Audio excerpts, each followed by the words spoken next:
Friarello. He's the general manager of operations for Clean Freak Car Wash, has been here since day one, and together we wrote the book on how to load a car. So I'll hand it over to Vince. He'll say a couple words, and then we'll get to it. How you doing, guys? Before we get started, make sure that your manager is sitting next to you watching this video with you. If they are not, pause the video and call this number here. All right? So about 3.5 years ago, before Clean Freak was even open, Mark, Craig, and I went down to Colorado to visit a fellow car wash owner. And our main objective was to learn how to load vehicles. So we spent 3 days there learning how to load a car. And we find it very important at Clean Freak to load a car a certain way because, number one, we're looking for consistency at all 6 of our locations. And then we're also looking for great experience for all the customers that are coming through. Yep. And so the key word there that Vince said was consistency. How do we load 100,000 cars a month the same way? And that's what we're going to teach you today. There's a lot of variations and that we've seen over the years, and we don't want to be that other car wash. We want to be Clean Freak. And so we have certain guidelines and certain procedures that we do.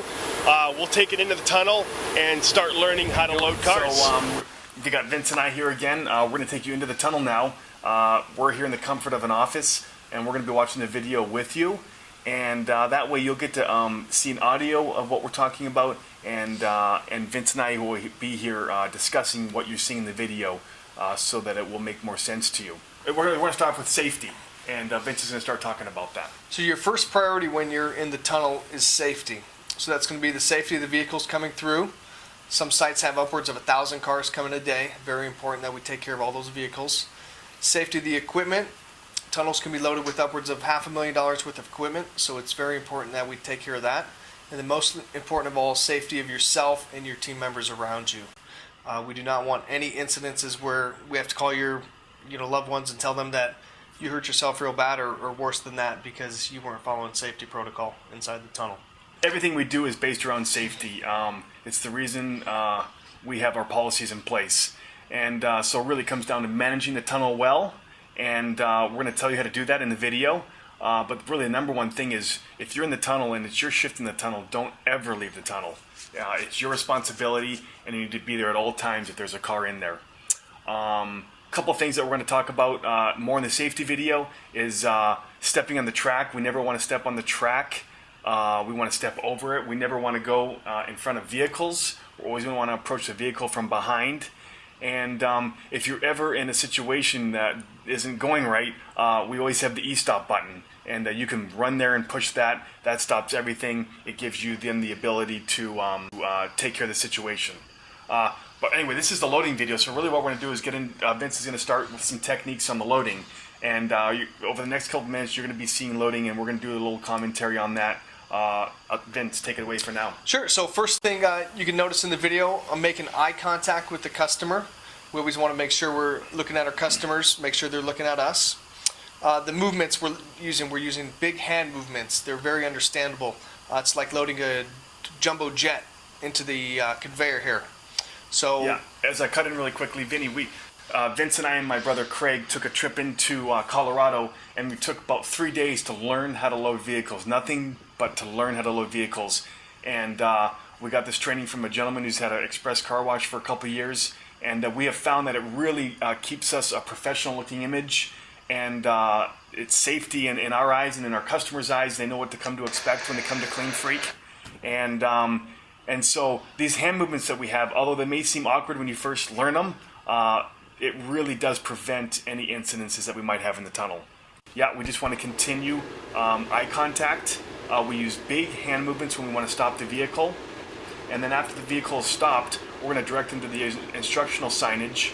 And those 3 things say car in neutral, foot off the brake, and hands off the steering wheel.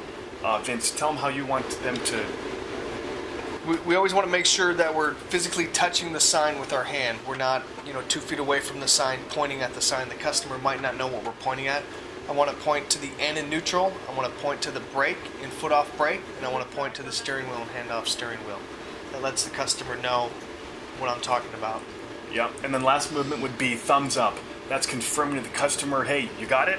And they're going to give you a nod yes, or they're going to smile at you, or they're going to give you a thumbs up. They'll do a million different things, but that's kind of our clean freak signature before we send off every car, and so we always do 2 thumbs up to every vehicle.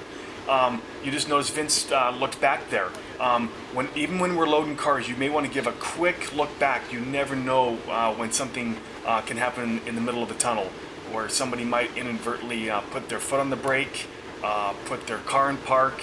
A million things can happen behind you. So as you're loading cars, you're always aware. That's really the key word, I think, is being aware of what's going on behind you and in front of you. I got one more car here. We've got a couple more cars. The more you see this happen, the more you'll understand how we load cars. And really, Vince pretty much wrote the book on this. He does a great job at it.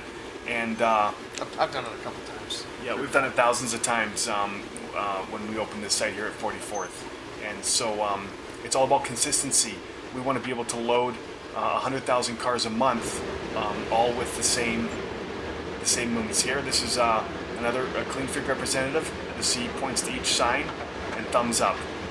And we'll watch him load a couple more cars here. Notice how he's using the big hand movements. 2 hands to load. We don't load with 1 hand. If we want him to stop, 2 hands up in the air, palms facing out. We don't do a fist stop. Everything's very clear for the customer to understand. At that point, after the car has been given the 2 thumbs up, at that point we can give them their detail towel if they request one, and if they have a air freshener receipt, at that time we can give them their air freshener. Here's your clear, concise movements for the sign. Thumbs up. All right, here you can see load them close. Man, how do we load 100,000 cars a month between our sites? Is because we load them close. And so what I hear time and time again is, when I'm visiting the sites, and I don't see it happening, is the customer service representatives are a little worried about loading the cars close. They think that they're going to bump in the tunnel, and really our tunnel is managed in a way that the equipment itself will not allow cars to bump into each other. And so really you can load them as close as you can, and the cars will not be able to touch bumpers. And so here in this video, you're going to see 3 or 4 cars being loaded, and this is how we expect every car to be loaded, whether there's 10 cars in line waiting to be loaded, or just 2 cars in line waiting to be loaded. We load them close, and just as you give the towel to one, we're on to the next. And so we focus on that next car, and you'll see how close we can get to the bumper here. As long as you're loading properly, and as long as the vehicle has 2 rollers behind the rear tire, you have no worries. Don't worry about loading them too close. We'll worry about the cars if they bump. You just worry about stacking those cars in that tunnel.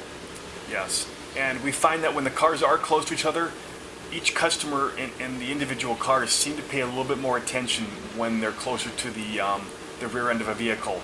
And so it really keeps everybody kind of aware, which is really the word we want to get across. You'll see here these 2 car bumpers, they're within a couple of feet apart.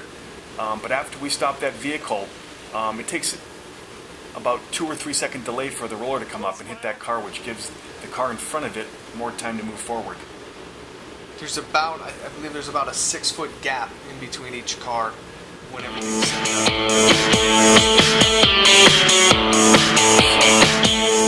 Rollers, we're going to want to make sure that there are always 2 rollers that pop up behind the wheel of a car. We never want to have the front wheel being pushed by a roller. We always want the rollers to come behind the car, which is all done automatically. Sometimes you'll find that only 1 roller is kicked up, and at that time you can manually kick up a roller. You see right here, 1 roller's been kicked up. So and that's the primary roller. That's the roller that's going to push the vehicle.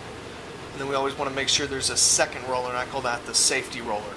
In case that car hits their brake, there's going to be another roller that's going to catch it and continue to push it. And then also it gives the vehicle behind him a safety roller, so that vehicle doesn't bump the other vehicle. Yeah, we're going to move on here. Sometimes when you load a car, you're going to find that the person doesn't get their car into neutral quick enough. And so a roller's going to come behind their back wheel, and they're not going to have their car in neutral, and you'll find that the roller will come under the wheel.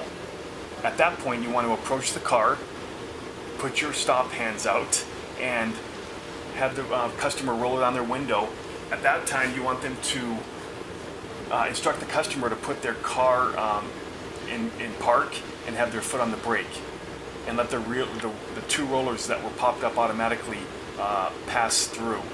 And then what you want to do is manually lift two rollers to get the car on its way again. Before you put the two rollers up, obviously you want to ensure that the car is in neutral and that the customer has their foot off the brake so that they don't pop more rollers. You know, always take your time with the customer. We never want to rush a customer, make them feel stupid. You know, pretend that's your grandma sitting in that seat there. Take your time, be courteous, be calm. We never want to yell at a customer. When in doubt, clean out. We're talking about truck beds. Very important. We've seen over the years our customer service representatives not clean the truck beds out. Really, the rule is the only reason you wouldn't want something lifted out of that bed is if you can't lift it yourself. Otherwise, we want all strings, ropes, gas cans, anything that can fly out of the bed of a truck. You name it.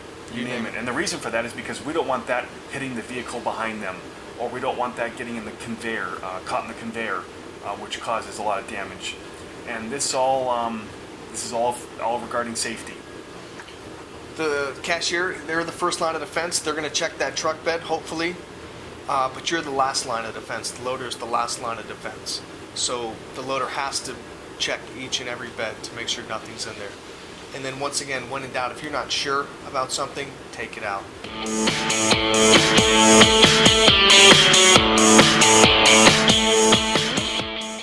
Yeah, the eyes. The eyes are called the photo eyes. It's what reads your car.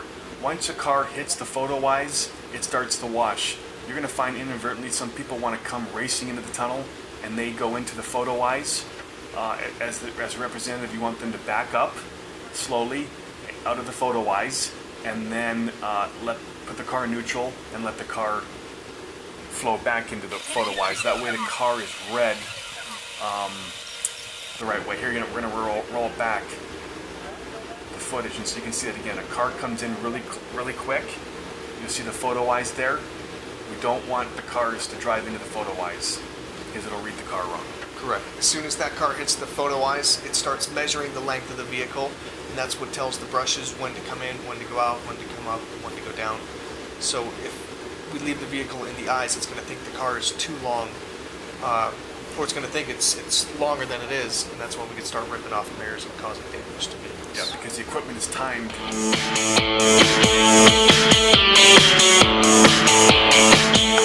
Okay, so hey, that concludes our video on loading. This really covers all of the main topics. You're going to be learning a lot when you're in the field, actually doing it. Your managers will point out any small things that they see that you're doing. Really, the main points, just to recap, I'll start with when you're loading a car, eye contact. That's probably a very important thing. It ensures that the customer sees you and you see the customer, and it starts things off on the right foot.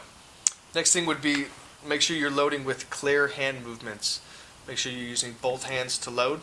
If you want the customer to go right, it's two big hands right, left, two big hands left, stop, two big hands palms faced out.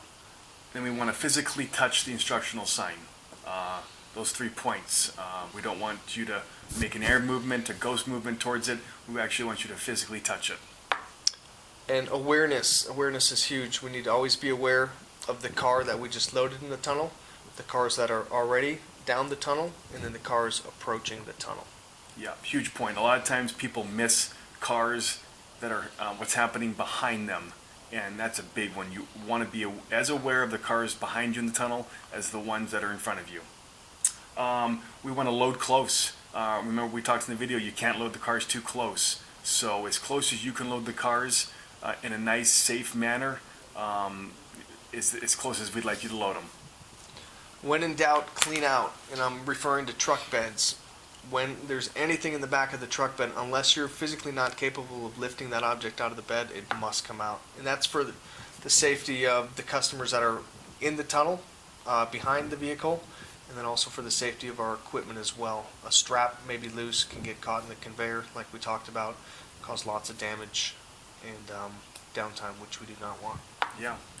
A big one: have patience with our customers. Understand that on a daily average, there's hundreds of people that are trying Clean Freak out for the first time. They may not know what's going on. So have an attitude of just patience with the customers. They're going to make mistakes, and you act as though it's no big deal. Show a smile.